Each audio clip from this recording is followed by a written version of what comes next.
Greetings everyone, this is Mrs. Baker and I just want to go through with you essay and open-ended responses. Just a real quick writing review in anticipation of our SGO and our third marking period quarterly.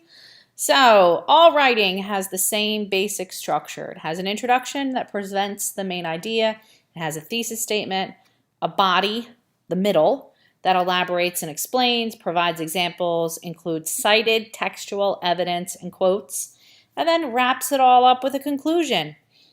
That includes a concluding summary statement and presents any final thoughts on the topic, maybe something to keep the reader thinking. So, when we think about the writing that we've done this year, we did open-endeds back in the fall, and then we recently wrapped up essay writing. So just to recap, they're the same basic structure. Both essays and open-endeds have the same structure, just one is bigger than the other. Essay will have multiple paragraphs, the open-ended will just be one paragraph, but they have the same exact things. Whereas your introduction will have the thesis statement as the last sentence in the essay, in an open-ended response, your thesis statement will be the first sentence because it's only one paragraph.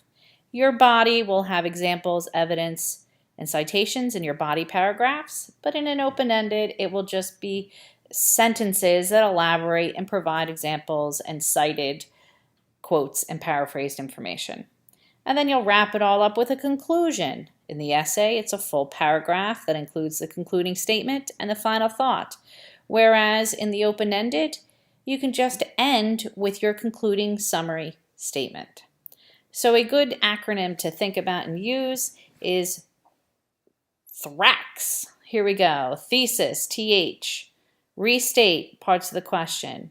Answer the question. Quote and cite the text to support your answer.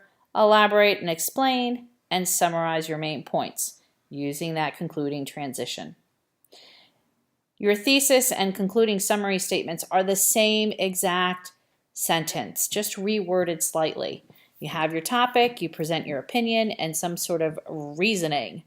But your concluding summary statement will include this transitional phrase, in conclusion.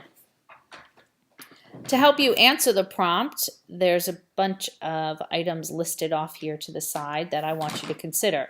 Clarity, accuracy, precision, relevancy, depth, breadth, logic, significance, and fairness. Are you approaching this prompt from multiple angles, and are you fully answering the question?